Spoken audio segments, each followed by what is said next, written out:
Hello sa inyo mga boss, and ayan, kadarating lang yung ating mga pyesa, no. Ayan, no. Chrome bore po ito, guys. Ayan. Okay na okay naman, and ito yung kanyang cams, stock lang. Soon magpapalit tayo ng high cams, and sa ngayon ito muna gagamitin natin. Ang brand ng cams is Fortune Camshop. Ayan.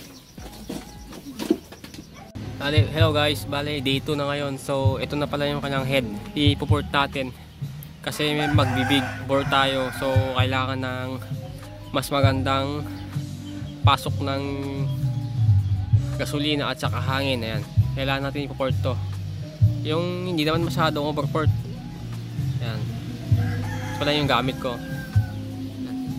carbide. Tara, ready na tayo guys, start tayo. Ayan guys, bale nalagay ko na, pero hindi ko pa nakuha yung tamang ito, top dead center, kasi kung makikita nyo may clearance dyan, which is hindi tama. Kasi pag may clearance yan, ibig sabihin mababaw yung ating kompresyon. Ayan, makikita nyo nasa ano siguro to 3mm yung haba nito.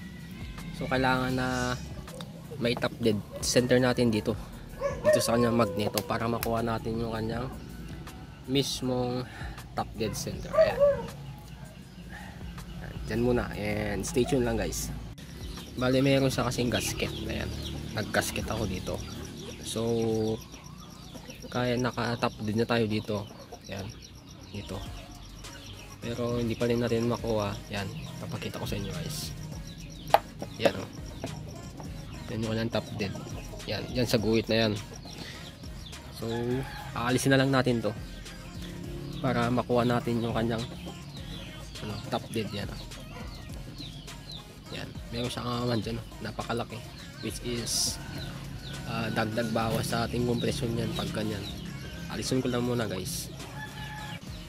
Ayan na guys, bali umibabaw siya, no, nabawasan yung kanyang clearance dito. So siguro nasa ano to 1mm something.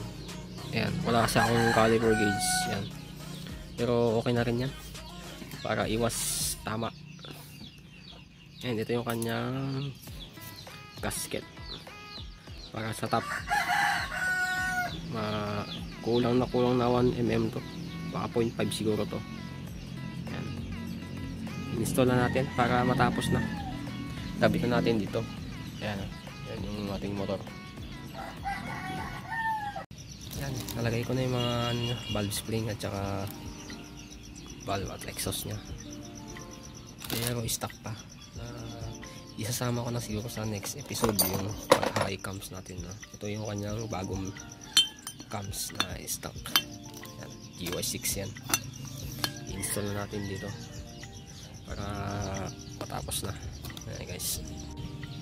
Ayan guys, bali nalagay ko na lahat. Ayan, ang clearance ito is same silang 0.06 intake at saka exhaust.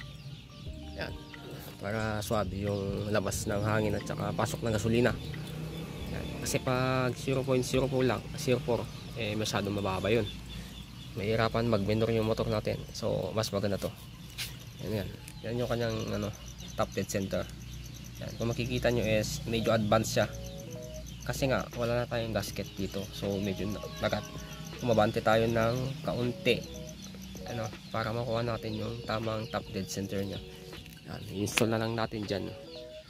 Yan, dyan sa motor, ayaw mag-focus. Yan, yan. Tara guys, i-install na natin sa motor.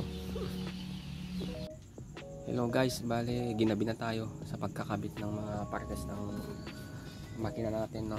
Ayan, bale na-testing ko na kanina siya, umandar na siya guys, one click lang siya, umandar na. Pero medyo may maingay sa loob, kaya babakpasin ko na siguro sa bukas ito kasi gabi na. Ayan, ito pala yung dating battery na. Kung makikita nyo is wala na, sira na to. So bumili ako ng battery na bago, D-Way. Yan, baka naman. Yan. Start na natin mamaya. Yan. Ito wala pa yung mga nakakabit sa kanya. Good thing wala naman, hindi naman siya nagtagas. Meron. may tagas siya dito guys. Yan o. So kailangan natin lagyan ng ano dito. Palitan natin ng oil seal. Yan. Para hindi siya magtagas. And so far so good. Walang leak dito. Sa kanyang mismong makina, no. Dito lang. Ayan. I-start natin guys.